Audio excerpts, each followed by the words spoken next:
Hey, what's up? My name's Grant Kanoki. I'm a singer, songwriter, producer, and artist, and you're listening to Power 98.5. We don't play the social game. We are social. Power 98.5. You're listening to Power 98.5, powered by United Angels Dream, your number one resource for public relations, entertainment, and multimedia. Contact them today at unitedangelsdream.com. Hi, this is Dan Aykroyd. He's progressive. He's beautiful. He's thoughtful. He's intelligent. He's powerful. He's positive. He is Stephen Cuoco on Power 98.5 Satellite Radio. Hi guys, I'm Sam Fuka. I'm an Australian Olympic diver, and you're listening to Power 98.5. Empowering listeners from the US to the UK. Live on air with Stephen Cuoco.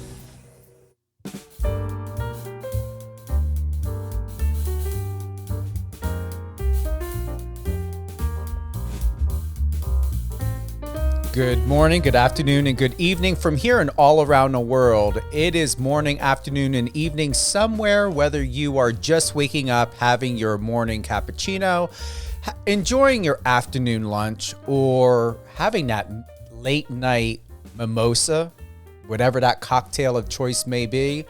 Thank you for joining us live on air with Stephen Cuoco on Power 98.5 Satellite Radio. Very excited that all of you are with us today. What a great response. Knowing that Mr. Clayton Echard is on with us, going to go down a list of bringing you up to date of everything that he's doing, what he's up to.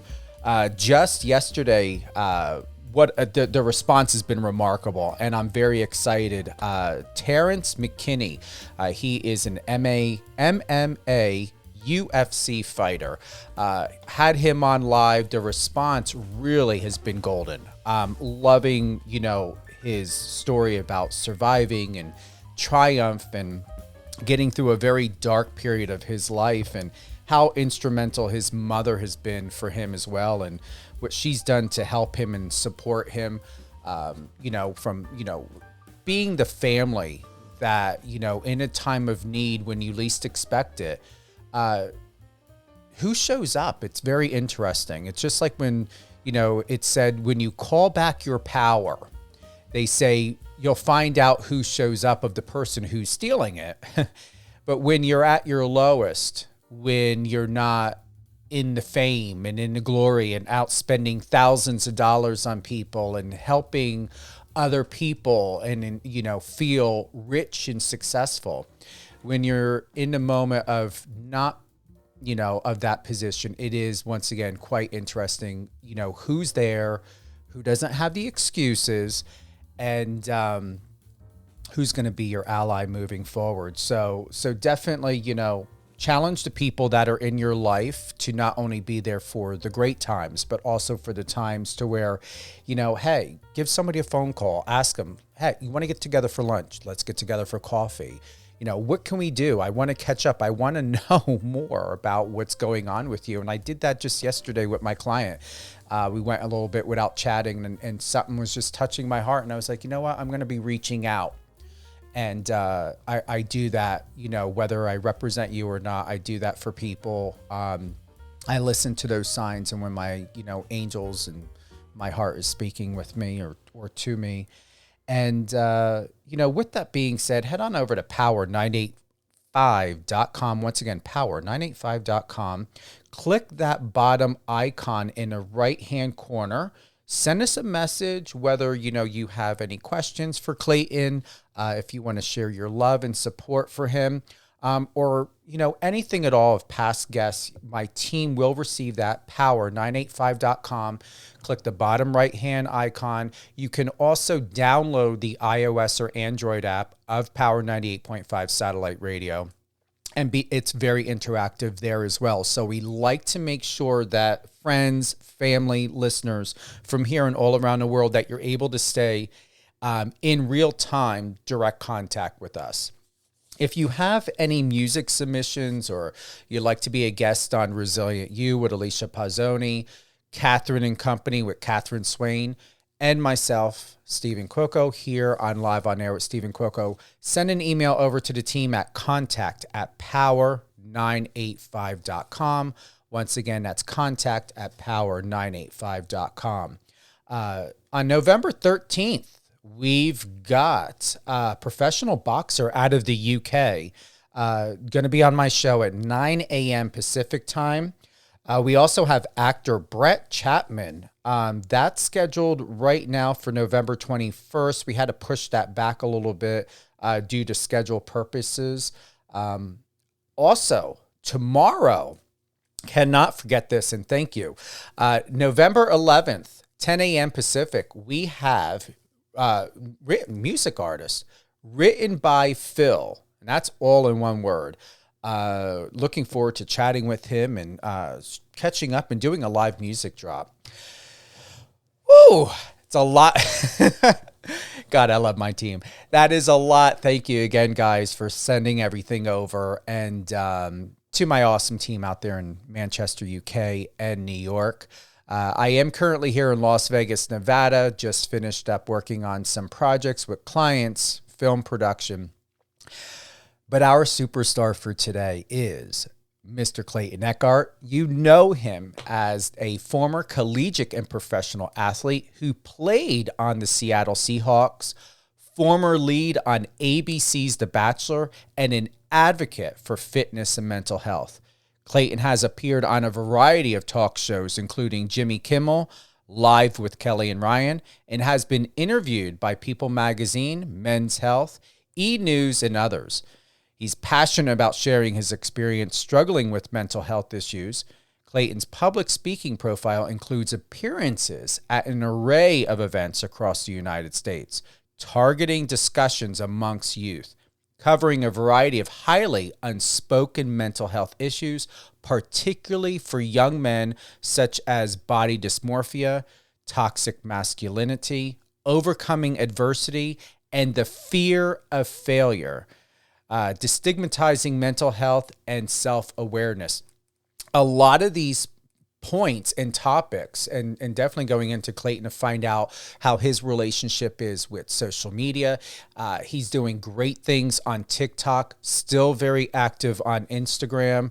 But a lot of these, toxic masculinity, overcoming adversity, body dysmorphia, it's going to be quite an opportunity to find out from his perspective of what this means to him, how has social media, how has television, how has life played a key role into that, and any other golden tips and, things that he can offer to you of what helped him and these techniques that could help you. Clayton, welcome to the show. Stephen, thanks for having me, man. I could be happier to be here. I love being able to spread my message wherever I can. Just have an open and honest discussion, per usual. I would like to start, and what's interesting is it's 11:11 right now, and so that's very huge. I'm not speaking, in the sense of like, numerology, but I do believe that there are signs and messages around us all the time. How do you find and adapt to really paying attention clearly to your inner wisdom, your inner voice, your inner self, to know how to move throughout life, knowing who to be around, when to take a break? How has your inner guidance worked for you? Oh, great question. I grew up in a Christian household, so I've always relied on faith, and whether you want to call it a gut feeling or whether you want to say it's a higher power speaking to you, often I feel that I'll be being pulled in a certain direction or being pushed away from something that's not serving my mental health, especially with everything that's went on as of recently. I really am trusting my gut more than normal now, and when I feel that something isn't self-serving, then I try to stray far from it, because I realize how just one simple negative experience can become a snowball effect that can lead into multiple negative experiences throughout the day. So for me, I try to flood my daily with as many positives as possible, remove as many negatives as I can, and doing that has ultimately led me to a place where I'm just overall happier. And I'm just focusing on that. I don't think I was doing a great job prior to this whole experience of really being mindful. I was just more reactive to my environment. And now I'm focusing on being much more proactive. Do you feel or believe that you have a problem being seen? Is that an issue for you? I mean, truly being seen. Yeah. Well, I think it's an internal feeling of that. Yes. I would say that where I am today, I have a lot of great things came from even the worst of circumstances. There's silver lining in it all. I think I now have a platform I would have never have had I not been on the experience that I went through. But growing up, I absolutely did not feel seen because I struggled with self-love. I felt that I was in the shadows of my younger brother, who was a star athlete. And then just a lot of my experiences from childhood, I didn't realize were impacting me today. And the more research I read on it, I've seen studies up to 30% of individuals' trauma or people that have trauma can stem from childhood. And I believe that's where a lot of this pain that I've suffered from, I suppressed it. I never addressed it. And so it never left. It just was pushed away until another day. So here I am today now, realizing that I have to be addressing all the things from my past, and I'm being proactive in doing so. And I am starting to feel more seen, but a lot of that was solely just in my own head. Can you elaborate, Clayton, on what was the disconnect with you being younger? What happened? What is the first memory that comes to my mind, or comes to your mind, that happened to you as a child, of where you believe it could have began with that disconnected? Oh yeah, I know. So it was seventh grade is when I started having my struggles with mental health, particularly body dysmorphia. But I didn't know that terminology until much later. I just caught myself staring in the mirror every morning and pinching my stomach fat and not liking the way that I looked. And so I'd start my day off in a really negative headspace, hating what I saw in the mirror. And I assumed that everybody else saw the same thing that I was seeing. And so that, not loving what I saw, I felt, okay, others probably feel this way too. Well, this mindset then started to carry over, and I started to project onto people what I thought that they were thinking of me. And so when I went from a Lutheran school to a public school in seventh grade, I was the new kid and made a bunch of friends. Well, then whenever hormones hit and I wanted to start dating women, I wasn't the smoothest kid, when it came to talking to women. And some people might still say that's the case, considering my track record. But the thing is I then felt, okay, I'm not physically desirable. Nobody wants to date me. And I'm just being friend zoned by all these women. And then on top of it, as I stated prior, my brother who's 2 years younger than me, was a superstar athlete. He started varsity as a freshman in high school. I was on JV as a junior. So he was starting varsity before me. I was much smaller than I am today. I was bullied a lot, and told that I didn't really have any value. I should quit football. And a culmination of all that together made me feel that I had no self-worth, and I had zero self-confidence. And that's where it all began. It was start at seventh grade with the body dysmorphia, but then other things just started to tack on top. And I believed what I was projecting onto others. I believed that to be my narrative. When we go back to that moment when you were sharing, Clayton, about, pinching, certain areas of your body, were you fuller when you were younger? Like, were you stocky? Were you chubby? Like, what did you look like? Who were you at that time? Yeah, so I wasn't by any means overweight. In fact, I was on the skinnier side, but I just have a different anatomical build. I've since realized, I think I have a longer torso than most individuals, and I was comparing myself to my friends and looking at their bodies and saying, I want to look like that. But on top of it, I also was not, I did not have a good diet. When you're a kid, you can almost eat everything in sight, and that's what I was doing. My diet consisted of pizza, corn dogs, and macaroni. And so I was just not eating the healthiest of foods. And because of that, that played into my body dysmorphia, where I had additional fat on my body. I was not by any means what I say overweight at all. But it added where the fat went was my midsection, and that was what I was displeased by. So so it was just more so fixated on that particular part of my body, and I couldn't find a fix for it.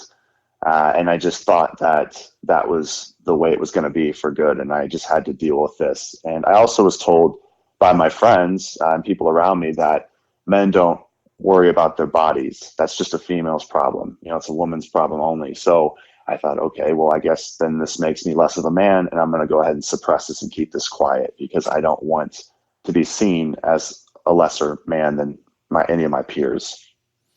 What really surprises me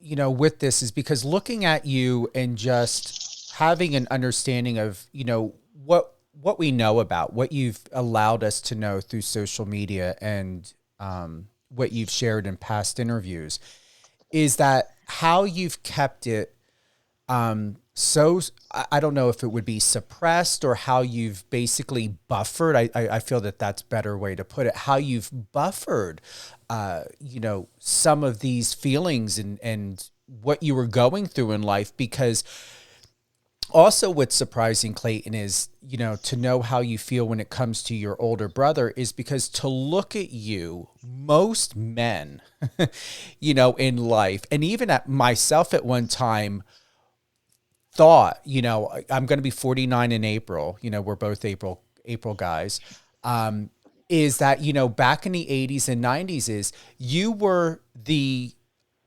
image of what in my world and how I grew up of what a real professional man is supposed to look like, walk like, talk like, sound like, and everything else. To relate to you, my parents who adopted me were missionaries in a church, very well respected in the community, military. My dad was in the military, mom was a nurse, and deacons in a church.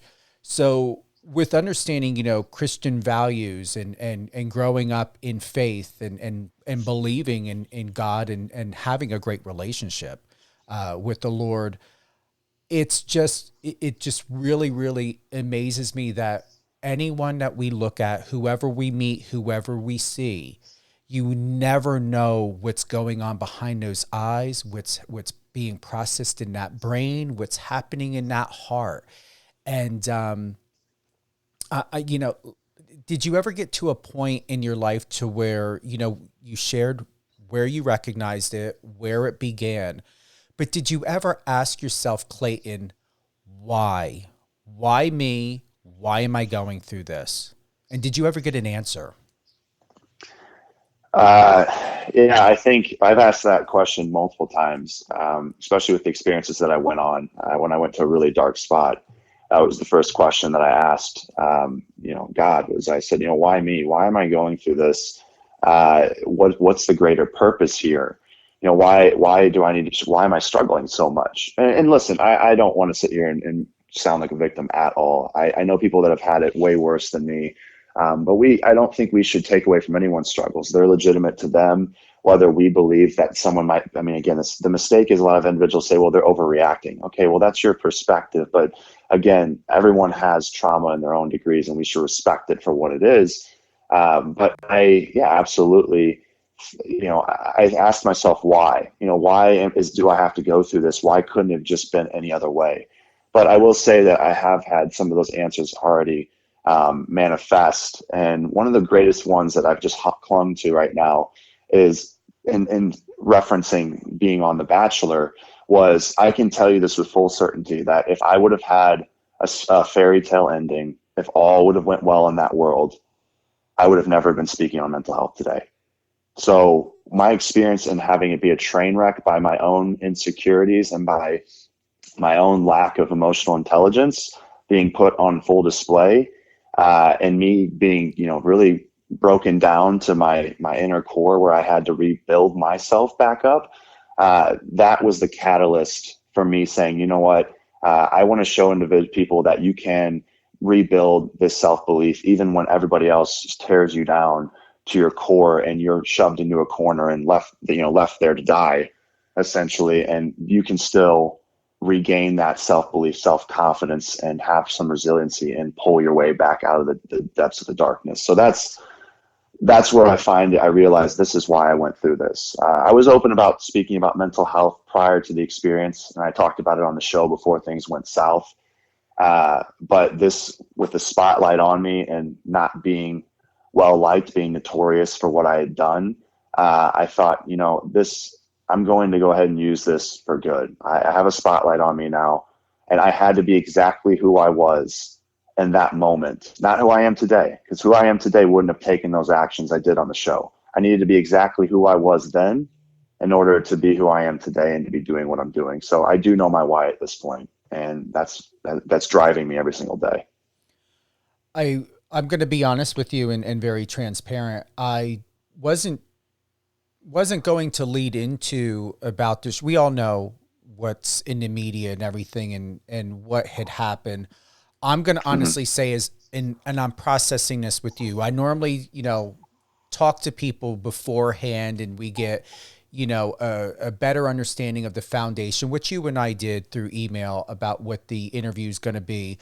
But here's the thing, and people know I'm like the WikiLeaks of PR, and I like to get down to, the real grit, the real facts about what's going on. So I'm not going to stay on this too long, but I just want to clear the air, especially to anybody who's a fan of the show, to new listeners that are learning about you or finding out about you and this is new for me because I'm processing this because I did not plan this. So when we think about the show, think about what happened. My assistant sent something over here. So I'm going to read this. After Clayton was named the new male lead, fans had a lot to say about the decision. A lot of fans felt someone else should have been chosen over Clayton, something that has been discussed about previous leads as well. What viewers didn't know is how messy Clayton's season would end up being, which he surprisingly agrees with. So here's a couple things I just would like for you to really sit with me on this to just process, to be very neutral. And I'm coming at this with putting on my PR hat. And as I shared with you before, I've worked in mental health. So this is how I'm processing. I remember the season. I did somewhat watch it. I'm going to be honest. I'm not too much into this show, only because what most people don't have, I've been in the business for over 30 years. I know how this show's layout goes. I know how production is with this show. So with that being said, and keep in mind, I'm not taking any sides, just sitting with you in this to just have a recap of a conversation to just clear the air once again. I don't understand where the problem comes from of what was considered quote unquote messy about what you did, only because I found, and once again, this is television. You can only be truthful to a certain point because it's all reliant on production and the producers. So there's a lot goes into this that you have control over, Clayton, and there's things that you don't have control over. So I'm going to ask you this. Are you either proud of yourself or happy with the best decisions that you emotionally and in your best of ability responsibly made, knowing that this circumstance was not completely in your control? Yeah, another great question. I'll say this. I gave myself some grace and I forgave myself for what I had done. Put it this way, it's pretty frank. I mean, it's the truth. I had weaknesses and insecurities and they were exploited. That's how you make interesting reality TV.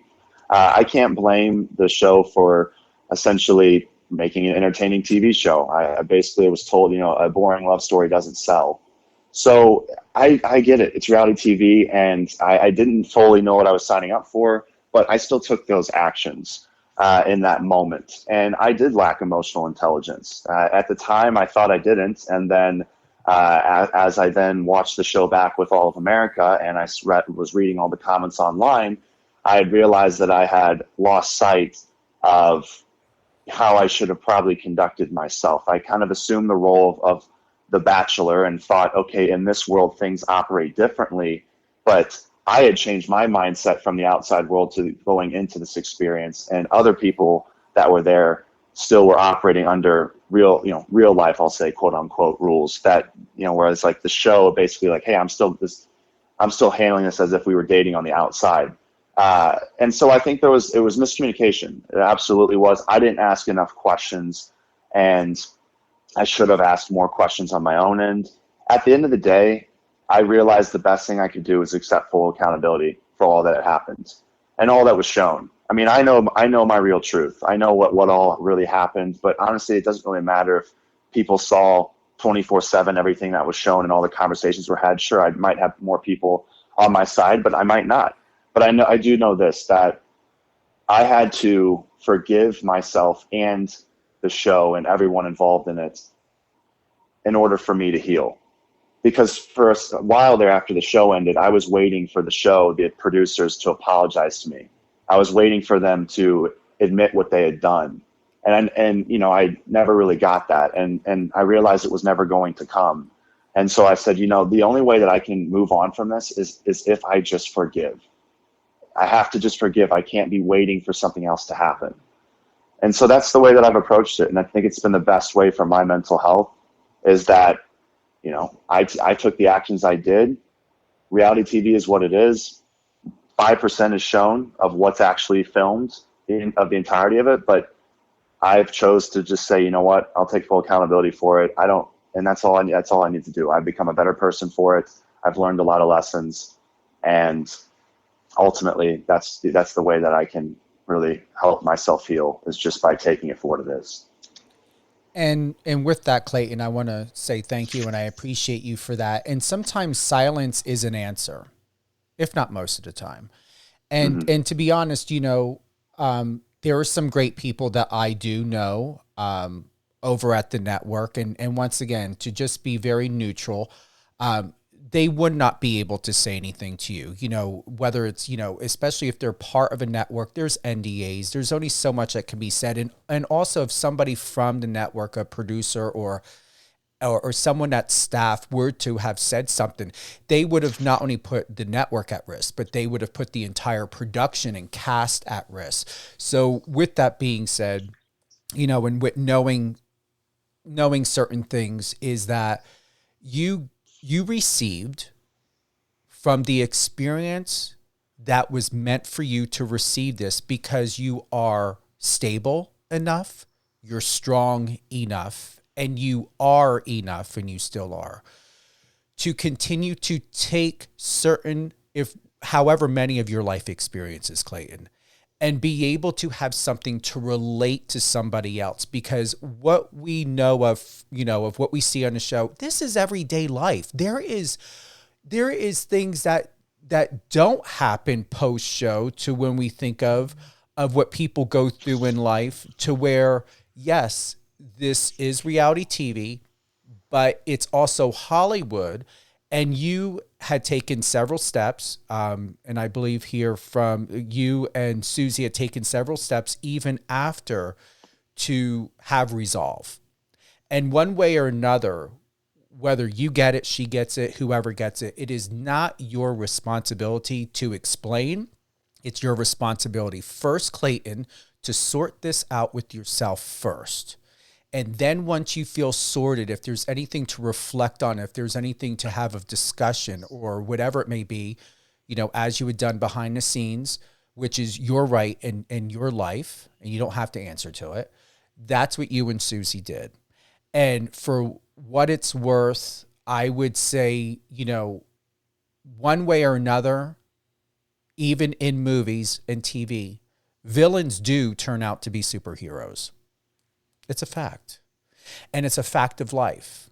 Even people who've learned things, villains, or someone who's been treated as a villain the way you were. I'm not calling you a villain. I'm just saying from the facts of what's been put out there, is you are an inner super, you have an inner superhero.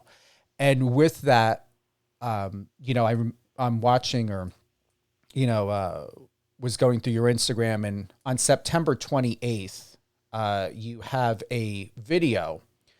You wrote, "Spent the past weekend doing the things I love with some of the people that mean the world to me."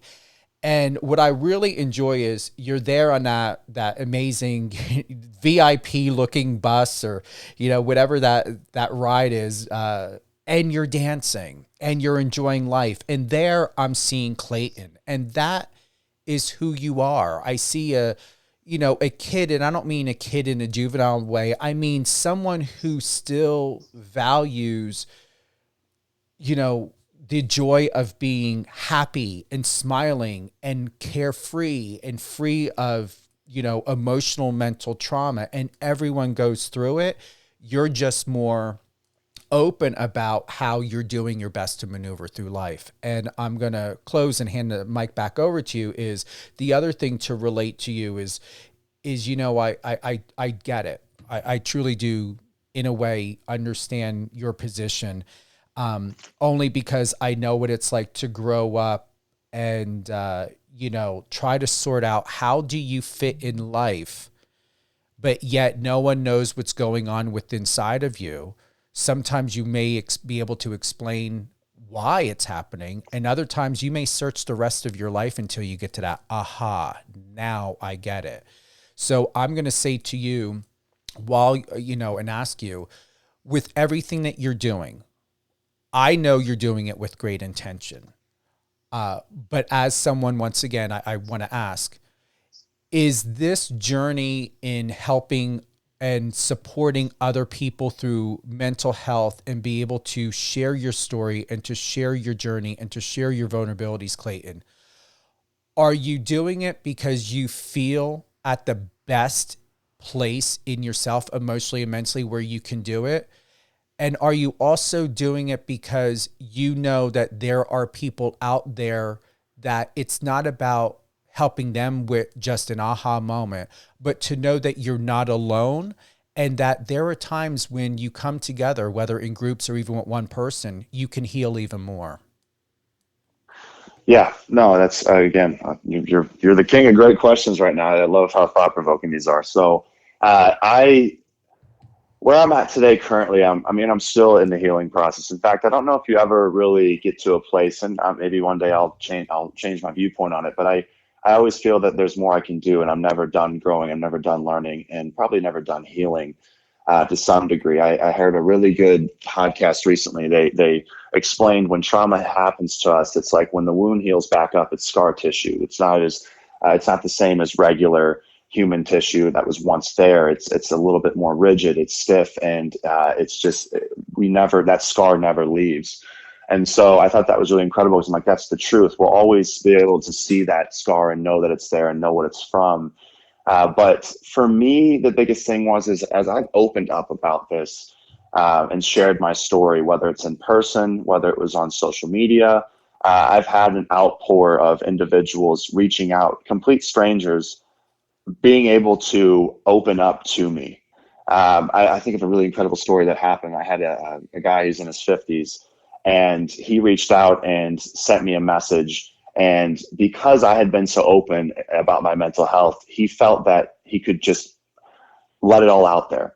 And he had mentioned that he was molested at a young age. He was abused by his parents, and he had never told any other man before because he was embarrassed by it.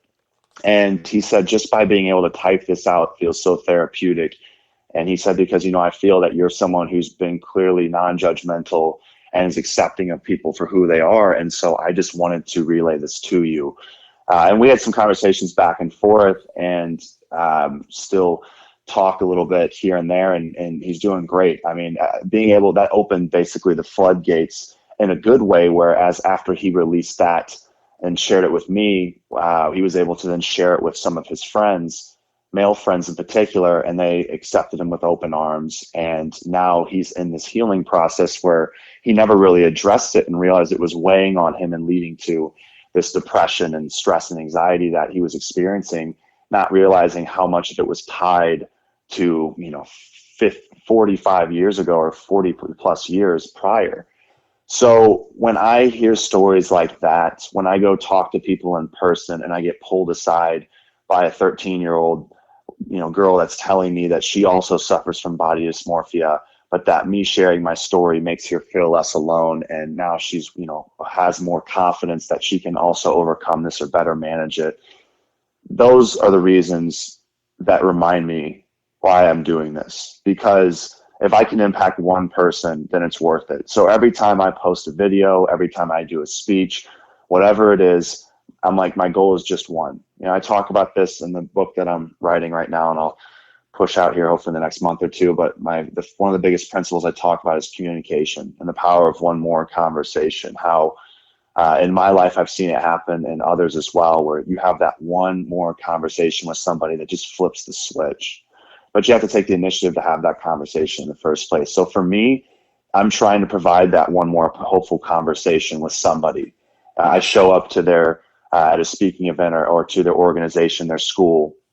I talk about how I want to reach our youth, because I think that suicide is rising in that demographic, especially depression. And all sometimes it takes is just that one person. Five people might say the same thing to that one individual, but it takes that one specific person for it to resonate. And that's why I'm doing it, is because I feel that I can, through my experiences, get through to individuals. And that's what gives me purpose. I've never been happier in my life because I'm finally living a life of purpose. And I really can't say that I was doing that prior to the show. That's your aha moment right there. And I felt that. You are living your purpose. You felt in the shadows with your brother. You may have felt in the shadows with other things in life as we all grow up. And here's something I want to share with you to offer more grace and understanding. It's a medical fact that our prefrontal cortex is the last part of the brain for development. And it doesn't complete until you're in your 20s up to like age 28. So you were on a show, I believe, at the age of 26. You started having, things happen to you, I believe you said 7th grade. You were younger. I remember on the show with Alicia, you shared your experience of, about food and how you used to cup it with your arm. The prefrontal cortex, and let's look at the medical facts here. 9 functions of the prefrontal cortex: body regulation, monitoring heart rate, breathing, digestion when we aren't on high alert. Attuned communication, effectively interacting with others on an emotional level. These are some key things, and definitely would like to get your thought on this. Okay. So you're 26 years old. You're in front of millions of people. You went in faith and support from friends and family into a show.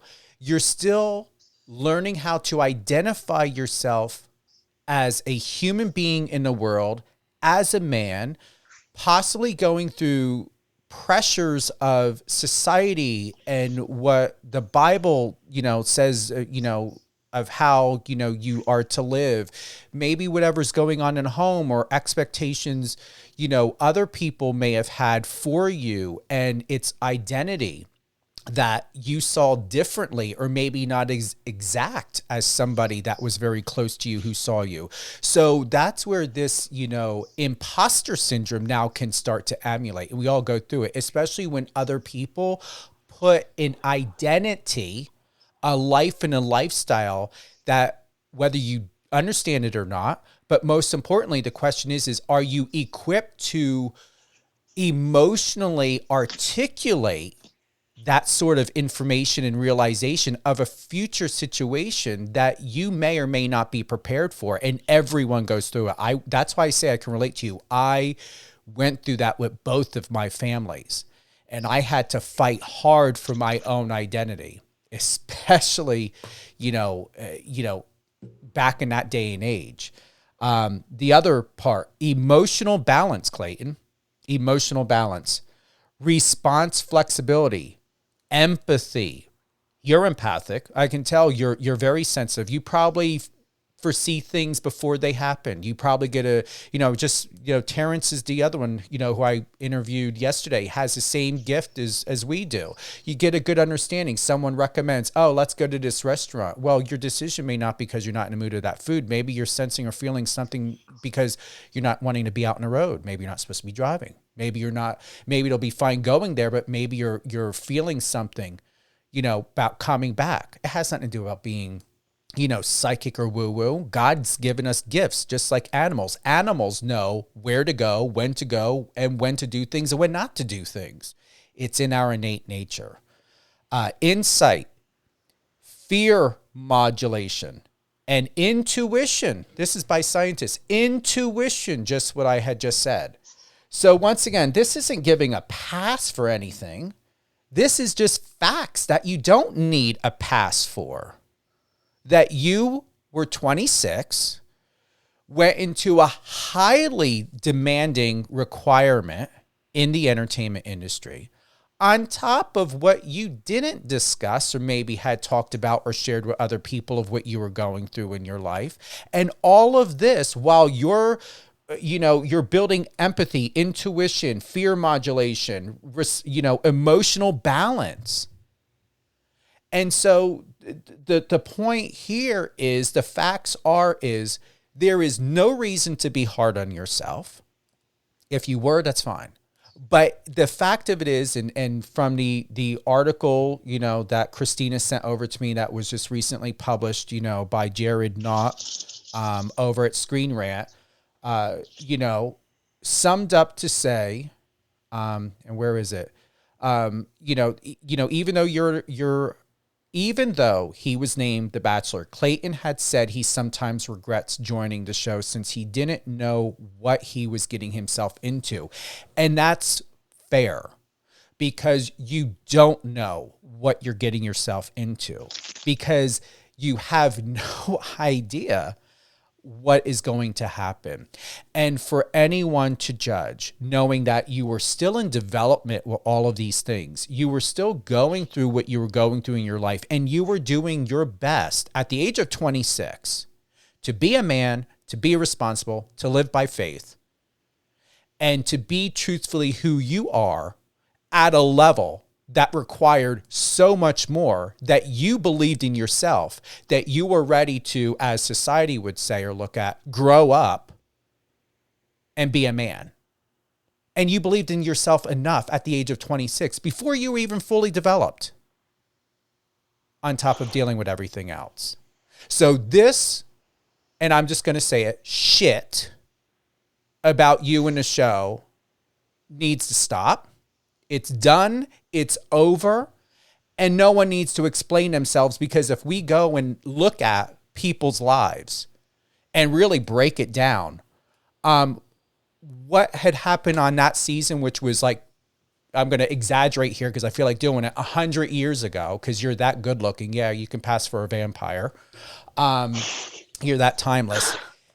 Everyone has something. And I'm not weighing out your experience, Susie's or anyone else's, but it is not something everyone goes through every day. And the fact of it is that when we look at, and I'm not even going to go into it or ask my team to go into it, the emotional abuse, the mental abuse, the neglect, what children go through every single day in homes. Because people, for the most part, are just as normal as you, whether you're in your 20s or not. But if these traumas or disconnections that happen and are not resolved, especially when you are developing all the way into your mid to late 20s, and then going into the world at the age of 18, being required to be responsible, get a job, like my parents, they wanted me to start paying for car insurance, pay for rent. They wanted me to learn things, and I had no problem with that. People are forced, pay taxes, do this, do that, to be someone when they don't have enough time to know how to be a kid, how to regulate emotion, how to be empathic, how to be resilient, how to even establish emotional balance, especially people in this day and age with the bullshit that we see online and social media, how are you supposed to establish, and I'm asking you a question here, Clayton, how are you supposed to establish emotional balance when you are evaluated by numbers and popularity? Tell us about that. Oh gosh, yeah. Well, I definitely allowed that to really get through to me big time. And referencing numbers from a social media standpoint, talk about the amount of followers you have. So when I came off the show and I ended up with 300,000 followers, again, most people would say, "Wow, that's great. That's a lot of people." But my perspective, because of comparison culture in today's day and age, it's all about, well, let me compare myself to someone who's similar. So I compared myself to the last Bachelor before me, Matt James, saw that he had almost 1 million followers. And I had this exact thought because I through the comparison culture and because of my past trauma, I said, well, Clayton, there you go. You're not good enough once again.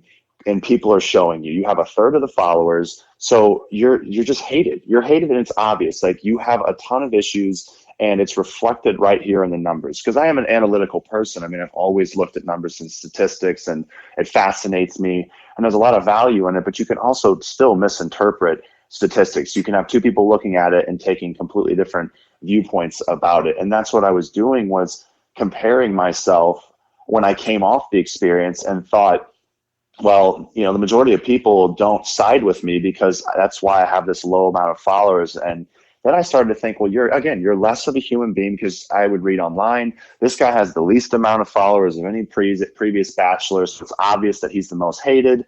And I started to believe this narrative, and it just drove me down and down. But this is where I think that people, and you were touching on this subject with what you were just speaking on. You don't know where people are going through, but that's what I think we have to be mindful of. Is I don't think people are intrinsically bad. I think people are born with good hearts. They want to be good, and then their environment shapes them. And that's where I was just listening an audiobook I'm listening to with Dr. Gabor Mate. It's incredible. He's an expert in the field of psychology, and he was talking about the correlation between stress and increased rates of cancer. And so I don't think people realize that, like, what is stressing us in our lives can lead to a destruction of our bodies, higher blood pressure being correlated as well. And like, if somebody has higher blood pressure, if somebody's more stressed, that leads to more anxiety. And we don't realize that if, even at work, if you're at work and somebody lashes out because you knock over their water bottle, they're probably not mad at you because you knocked over their water bottle. They're hurting because of something deeper, right? This is something I realized from social media as well. People project their insecurities and their own experiences onto you.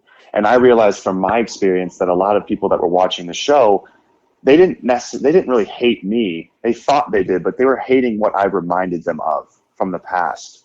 And that's where I had a few people that would message me and said, hey, I'm sorry for the hate that I sent over a few months back. I associated my pain with this girl on the show, and I put myself in her shoes. And so these were all great realizations for me to understand that. But then with all what I've been reading as of lately too, it's like, we don't know what people are going through. We don't know what household they're raised in. We don't know. Again, there was a link also in this book. He was talking about the link between racism and reduced life expectancy. So people that experience racism actually end up seeing, they don't typically live as long because of the constant stress that they're under for being, having racial things said to them or constantly feeling judged by others. So it's incredible, but once you start to educate yourself and realize this, you start to see that, okay, now I see an individual in front of me, and I see them, and they're lashing out for what XYZ reason. But how can I have grace and passion for them, compassion, and say, okay, hey, listen, I'm not going to, react negatively back with emotion to this individual. Instead, I want to try to understand them, because for me, life was, up until, again, about 1.5 years ago, life was all about right or left, black or white. Like, that's what I thought was life. I figured there's a right and there's a wrong answer. And there's just not. There's a whole lot of gray area. And what I realized is I had an ego issue, as I think all of us have an ego to some degree. And there's benefits to having an ego, and there's obviously negatives when you don't allow yourself to see another perspective. The ego is typically involved. But I realized that I had to be able to sacrifice my ego at times in order to see the other side.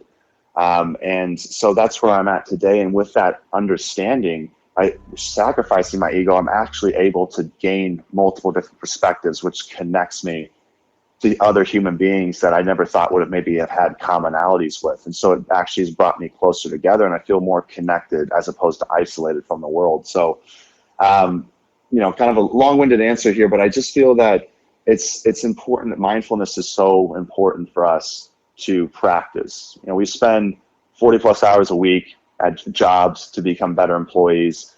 We spend countless hours watching TV, entertainment, doing all these things, but how many hours are we spending being mindful a week? I think we need to be practicing mindfulness as if it's our job, our second job, if not our primary, because our mindset shapes our realities. So we have the power to shift our narratives if we choose to, but we have to be mindful and take that initiative in order to start seeing those changes. And so for me, what that looks like is, again, constantly flooding myself with helpful podcasts. I'm going to therapy still. I read recently about a technique called EMDR, has really great results for patients to be able to get over prior trauma. So I'm giving it a shot. I thought, hey, this is the time for me to heal now, and I'm going to pour everything into it. So again, I hope that people, through my experiences, I can share that they can see that, hey, like, he's finding solutions and they're out there, but you have to go looking for them. You hit a lot of great points. To let you know, EMDR works extremely well. I've done that technique several times in my life, and even as a kid. Super confident it's going to help you and Awesome. Be there for you. One of the questions I would like to know, and this is not anything I've perceived from you or anything that you've said at all. When we think about speaking, and I'm just going to be transparent, I am not into attending certain seminars or things that tend to lead into potentially a sales pitch. How do you stay away from sounding sales pitchy when in your live engagements? And what do you do in making sure, in checking in with yourself, Clayton, that you're not, that you are coming from the heart, coming from experience, but not sounding like a textbook that you're taking someone else's information, unless it's really, applied to your development and evolution, that you're not sounding like someone else's textbook or program? Yeah, no, well, for one, I have to be mindful of the fact that I was a prior sales rep in medical sales for the last 6 years of my life. So naturally I have a sales, person acumen in me that, but this is where the big differentiator is that I always felt that with sales, and you would identify a need, and then you would provide a solution to it. But I don't think that necessarily that's a bad thing, and it can be applied to, again, when you're talking to an audience, especially on mental health. We have a mental health crisis. It's definitely gotten worse with COVID. The numbers reflect that. And so we have a lot of individuals that are struggling, but don't know how to handle that stress. And because, again, even COVID with the lockdowns, it isolated people. So they were just by force isolated, taken out of the schools. The things were shut down. Gyms were shut down. All these places to congregate were closed, and it isolated individuals. And I just, as humans, I don't think, we're social creatures. We're not meant to go at life alone. But in these instances, it's really depending on who I go to talk to. Again, I feel that everyone at some time or another struggles with their mental health in some capacity or knows somebody.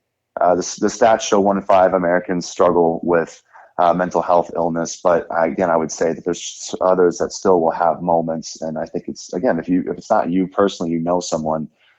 And so for me, it's a very common thing. And so because of that, I go into these experiences when I go speak, and I say, okay, who is my audience? And, what is it that they're particularly struggling with? And then how can I share my experiences to help them get to a better headspace, or provide them with hope and a sense of direction so that they can change their life for the better? I don't think it ever comes across as a sales pitch, because to me, I'm authentic. It's authenticity. If I wasn't authentic, if I was doing this just to try to make a paycheck, if I was doing this just to play people to buy my whatever, my workout and fitness plans. If that was the whole reason why I was doing it, then it would read that way. I really do think authenticity, people can, sniff out the BS. And the biggest thing that I tell myself is go in and be human. Go in and let these people know who you are, what you've went through, what you struggle with, and just have honest conversations.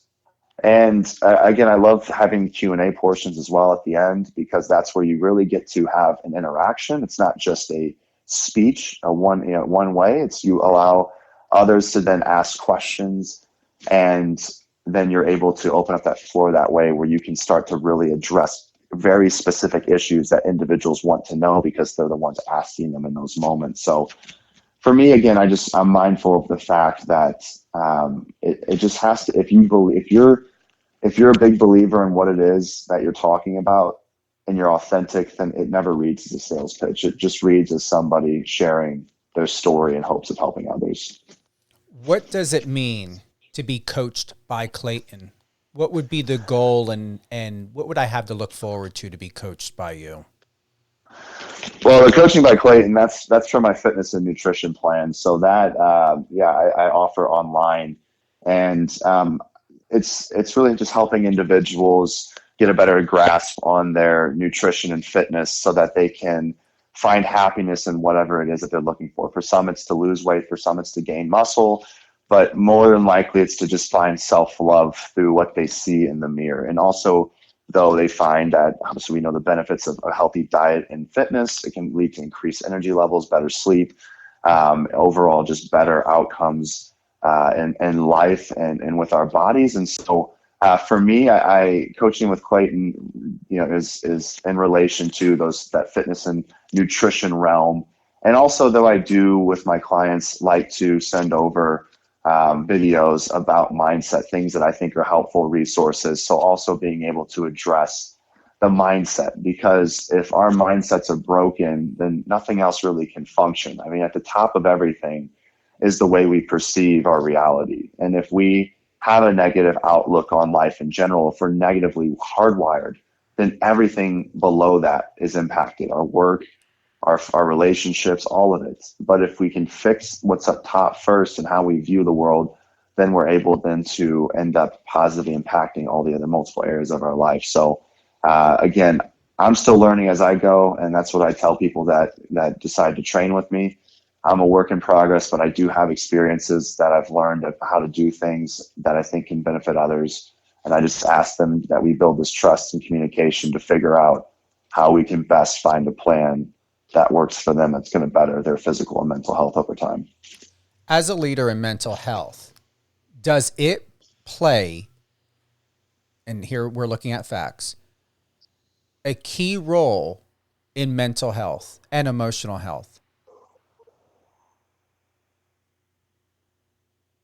Does it play a key role in emotional health? No worries. So when we think about exercising, when we think about working out, even walking, doing any sort of activity, does that play a key role in emotional and mental health? Oh, absolutely. Yeah. I mean, I just realized I see this every day.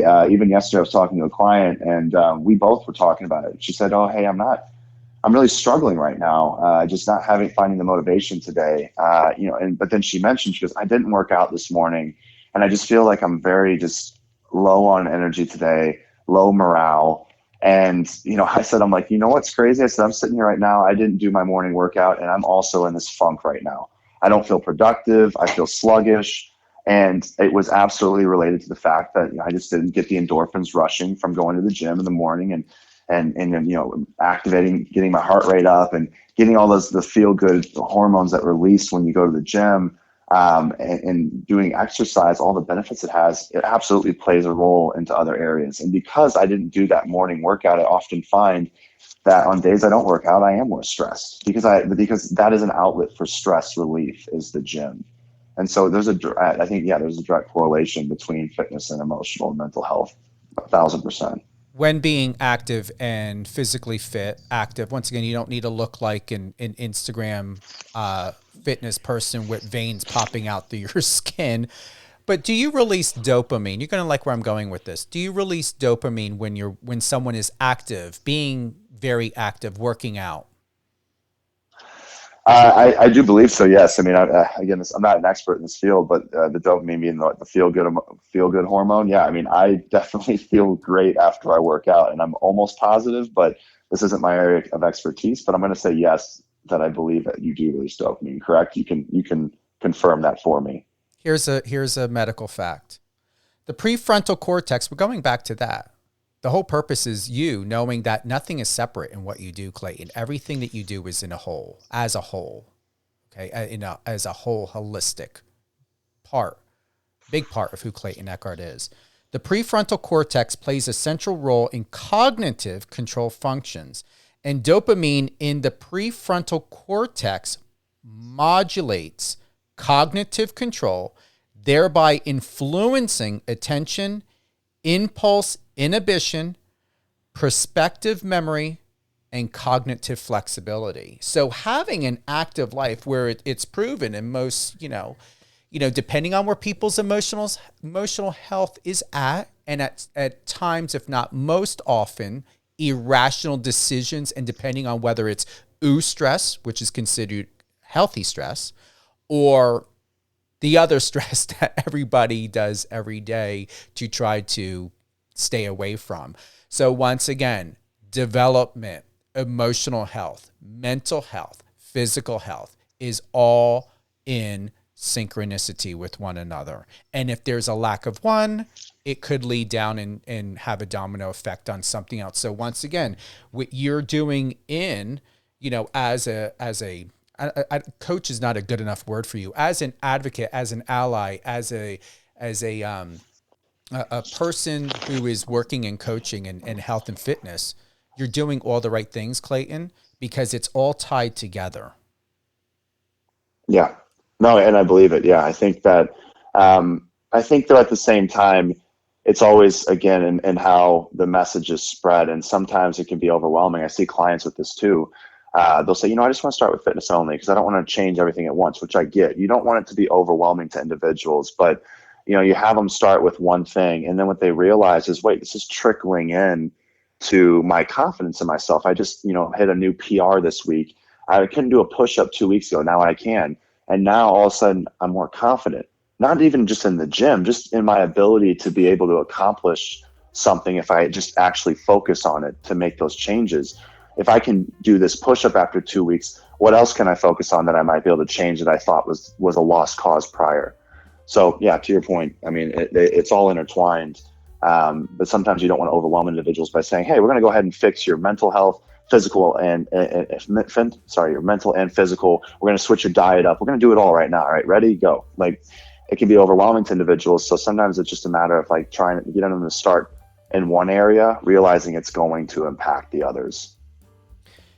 Do you believe, last question, do you believe there will ever be a day that your story, your life experiences, Clayton, will ever have an ending and you'll be able to sit back and mental health, coaching, traveling, all of this will be an experience, a memory that you've had, and that you're going to have a brand new role to look forward to down the road, whether it's being an author. I can see you producing or directing documentaries.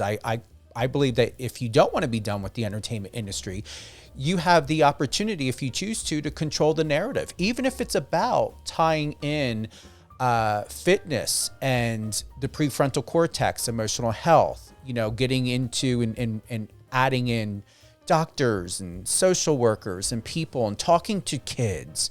I feel like I'm giving you your documentary right now, talking to children, speaking with foster parents, getting a perspective of what a kid's going through, what the parents are going through, what they're experiencing in their relationships, how they identify with themselves living in a world outside of their husband and wife and children and dog. That's when I'm processing. Let me pull myself back within myself. Before we went into this live interview, I've always known there is something much more to you than what we know of and what we see. And everything is enough. You are enough. And you're doing exceptional at what you know of best for right now and moving forward. To really amalgamize everything that who you are, I would love to see you produce. I would like to see you do a documentary. What hasn't been done is no one, from Instagram or reality TV has done a documentary or in a film, whatever you want to call it, Clayton, to where they've delved very deep into children's lives, homelessness, what's happening, once again, parents who adopt, children that are in foster care, really obtain the full narrative and context of emotional health, emotional intelligence, what it means to be empathic, and really from a psychologist and even a doctor or a neurologist viewpoint when it comes to development and the pressures of life and society and having to grow up so fast so you can pay taxes and live a certain lifestyle and drive a certain car and make a certain amount of money to have any sort of consideration of being of value as a human being. I would like to see you do that. And I know if anyone can come out with an award-winning film or a several-part series on maybe Netflix, is you. Well, I think, again, it's exciting at all the possibilities of what can happen from all of it. I can tell you that I lived in a place of a box really prior. I call that box Missouri. I grew up and all I knew was structure and stability, and I was afraid to jump outside of that box. And since then, I can say that it was always when people would come to me, it would be, would you want to do this? And I'd always say, why? Well, why? And with a sense of doubt behind it. Now, my mindset has shifted to why not. And my story is far from over. In fact, I think it's just getting started. I know what I need to do and where I'm headed. And I feel like I've become a yes man, where I'm like, you know what? Let's try it. Let's do it. This life, I got one life to live. I'm 29. There's a lot of years ahead of me. There's a lot of time for change. I'm seeking the change in my own life. And while I do that, I'm trying to take people along for the journey. So it's a beautiful thing where it's all headed. And I'm just very grateful for all that life has given me. What would you like to say to the future Clayton Echard that you would like for him to look forward to from who you are now? I would just tell my future self, you owe me a beer because that's exactly what it's going to be. I know where I'm at right now. I'm more driven than I've ever been to create the change in my own life and others that I want to see. And so I just know my future self is going to be kissing a lot of tail whenever he meets his past self, at least this version of who I am today. I guarantee you he's proud of you already, because you know what? He would not be who he is if it wasn't for who you are right now and who you were. Absolutely. Yeah. And that's what I always keep in mind, and just keep pushing forward every single day, one step at a time, one more conversation at a time. Mm-hmm. Who would you like to give a shout out to, my friend?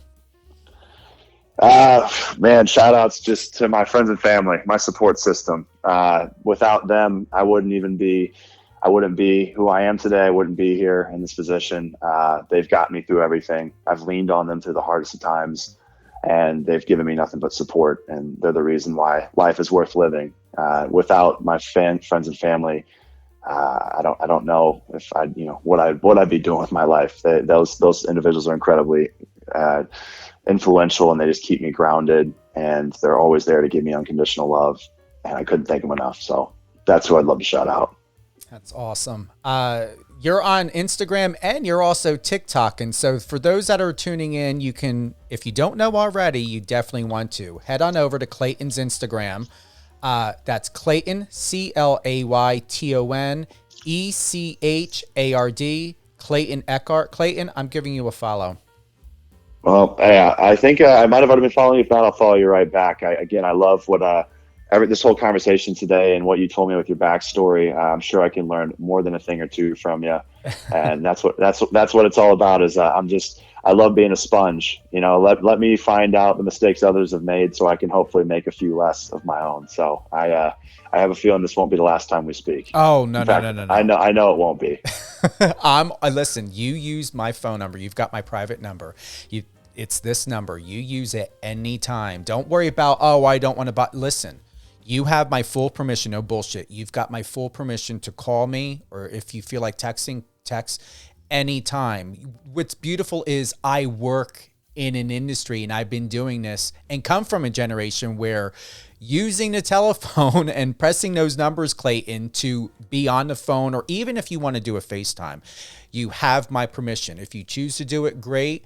But don't have me chasing after you. Let's have this good dance together. And like I said, I never follow anyone unless I had this type of rapport with them. So I just started following you from my personal account, Stephen Cuoco. And for those, if you're not already following me on Instagram and want to know all the latest and greatest, head on over to Instagram. That's Stephen Cuoco, StevenCuoco. And Clayton's is Clayton Echard, ClaytonEchard. And TikTok, your TikTok's completely different from Instagram. It's starting to become similar. I'm a kind of guy that likes to social media, I realize, is a tool, but I've never really been somebody that loves posting a ton. So I think it's going to be a lot of cross platform, just similar videos posted, but who knows? I don't know. Maybe the TikTok will end up being something different, but for now, it's very similar material. Just, I know different audiences happen to traverse different platforms. So you kind of get through to different people based on whatever platform you're on. Any upcoming events, any speaking engagements?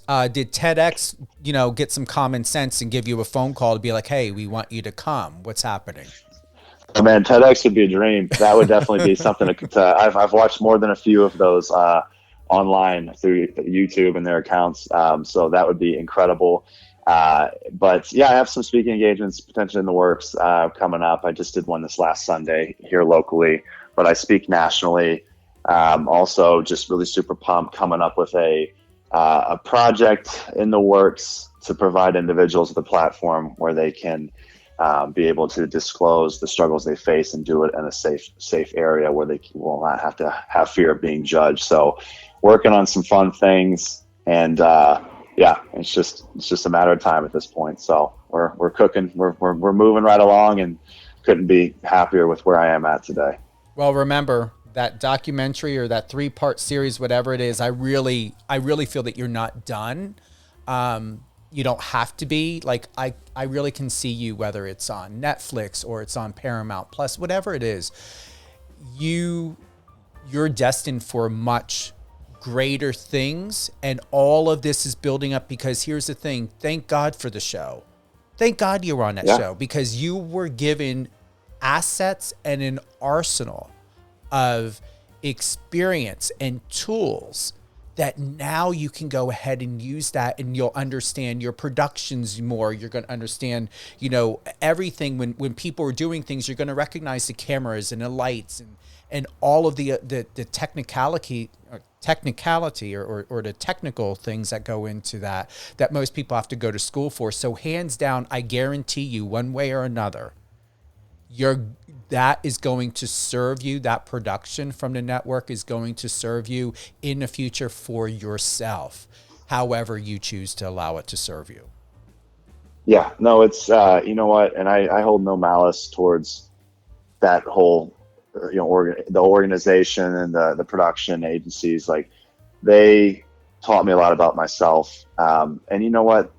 They have a job to do, but they're still human beings, and they have kind hearts, and they mean well, but they have a job to do. And you know what? They're still human beings. And so I'm thankful for those individuals that I've met and talked to. And honestly, there's a few that I left unread over the last few months because I was struggling mentally. But I think just having this talk made me realize that I need to go ahead and shoot a message over, just because I think I've realized that, again, I am very thankful at the end of the day. And those individuals helped me out in areas that I couldn't. I tell everybody 5 years of growth packed into 3 or 4 months. Mm-hmm. So you're not going to get that anywhere else. So I definitely realized that there was a lot of good that came from it. And so I'm thankful. It's time to, and thank you for that. It's time to answer those messages and for the greater good, put it at peace. Yep. Put it at peace. Yep. Absolutely. It's the only way that I can fully heal. I got to close the chapter on the book and make my amends. And I just want to say thank you, because this talk really kind of gave me that push to realize I was holding on to just a few things that I just need to let go of. Well, the Lord told me, remember I said that before we went live, I just had this feeling. You did. Yep, absolutely you did. And thank you so much, Stephen. You're welcome. And now you got the answer. Clayton, thank you again for being with us today. Thank you to everyone else for joining us live on air with Stephen Cuoco on Power 98.5 Satellite Radio. Once again, head on over to my Instagram. That's StevenCuoco. And also, please follow my new friend on Instagram, Clayton Echard. That's ClaytonChard. If you have any questions when it comes to media, public relations, or anything else, send me an email. You can go to my website, stevencuoco.com, StevenCuoco.com. Also, all things Power 98.5, power985.com. Send us a message also, or if you've got music you would like for my team and myself to consider for, to put on Power 98.5 on rotation, contact at power985.com. Once again, a big thank you to Clayton Echard. Also, tomorrow, written by Phil, music artist, we're doing a live music drop. That's at 10 a.m. Pacific. And then November 13th, we've got professional boxer out of the UK, Jordan Reynolds. That's at 9 a.m. Pacific. And I believe that's 6 p.m. No, it's 5 p.m. UK time. And then as of now, November 21st, we've got actor Brett Chapman.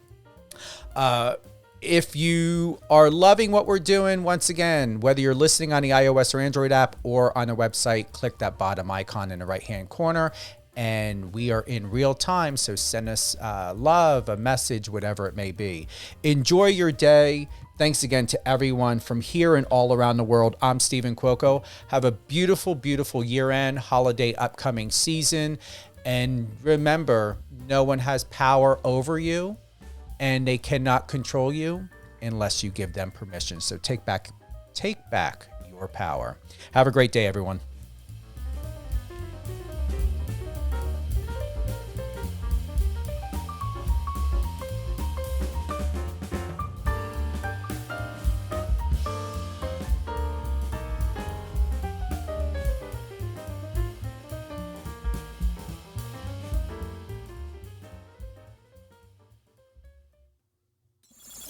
Friend us on your socials and let's connect.